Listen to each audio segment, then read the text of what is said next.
What is happening with the Boston Celtics coach? Speak to it, Jay. Ime Udoka. First of all, we haven't gotten the full tea. Agreed.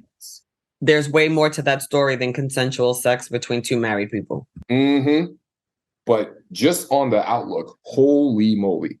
So he's the coach of the Boston Celtics. The Boston Celtics went to the finals and lost to my Golden State Warriors, but they did a good job.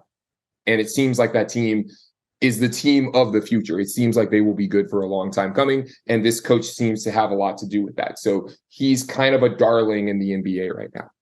And of course, he went and messed it up because that's how people do sometimes. You know, he is engaged to Nia Long and has a kid with her. First of all, that's like Jay-Z cheating on Beyonce. Are you kidding me? And it happened. Yeah. And it turns out he cheated on Nia Long with another woman who is married, who works for the Boston Celtics in some other capacity. Don't shit where you eat. It's that simple.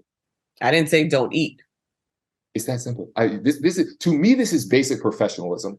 I don't understand why people, men particularly, keep having to learn this lesson. There's a Black billionaire right now who people don't know the name of, who shat where he ate. He used to be a very high-ranking executive at Google, and so he doesn't want to be put on the Black billionaires list and the Forbes list and this and that and the third. Because he got Me Too'd and now he's out, and so he's just counting his billions. He's either very close to being a billionaire or he is a billionaire, depending on where Google's stock is at, because he worked for them for 20 years. Donald Drummond is his name. Used to be head legal counsel for like 10 years, head of corp dev. Okay. Why do men keep flubbing this particular piece?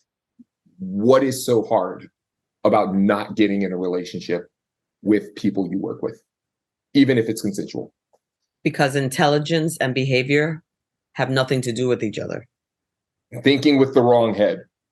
Mind-body separation, cognitive dissonance, whatever term you'd like to use, decisions that contradict what's important to you. And he is not going to be the first or the last man on earth to do this. I do believe there's more to the story because of the level of punishment he's received, or it's excessive punishment. It sounds like, I mean, this happens every day. So I'm not clear as to why this is such breaking news yet, which leads me to believe that there's more to this story. But on the surface, it seems like two people being unprofessional and hurting their families. Ultimately, I'm not sure why that has resulted in such a drastic and swift punishment if the investigation is still ongoing. So we'll have to revisit the story as more information comes out. Yeah. A couple of quick hitting points on that.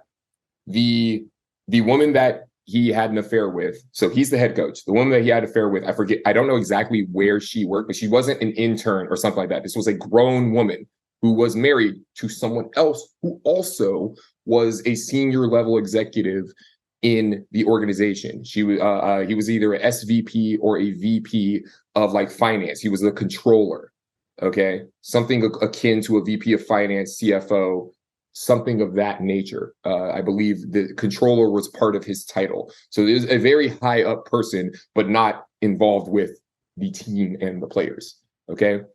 And what I have heard is that Mr. Udoka, the head coach, got this woman pregnant. And and that's apparently just scratching the surface. We don't have all of the other things. But here's my question about the logic of the punishment, because what is the punishment? For those who don't know, he's been suspended for a whole year. We should have led with that. Sorry. Suspended for the whole year. Here's my question. You tell me if this is unfair. If it was a consensual relationship, then how is it that only one party is found to have violated the company policy? And if it was not a consensual relationship, then Mr. Udoka should be under investigation for criminal activity. Is that a fair question?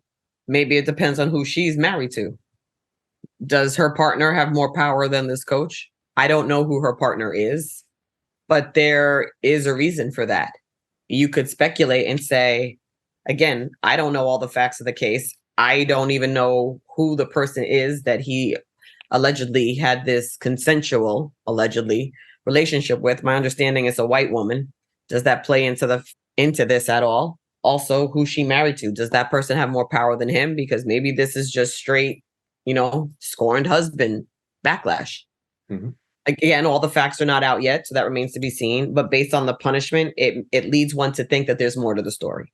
Yeah. And people hold these positions for a long time. So this person might be as powerful as a head coach, or just might be more, better connected within the organization. Because correct. If I'm VP of finance for the Boston Celtics, I'm not letting go of that job. I'm gonna ride that for 20 years. That's a great job to have, right? Thank you. Right.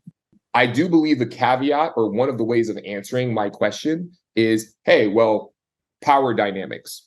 Fair enough, cool. Or, hey, you're the head coach. You're the face of, you're one of the faces of the team.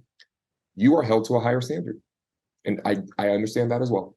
It also depends on the company's code of conduct policies. So if that was compromised or not followed through in some way, then according to the contract, if he signed to it, then again, he and his partner, I would think, would both be liable, but that would be contingent on what type of contracts and what kind of wording are in those contracts. If they're different wording, maybe that explains the difference in punishment.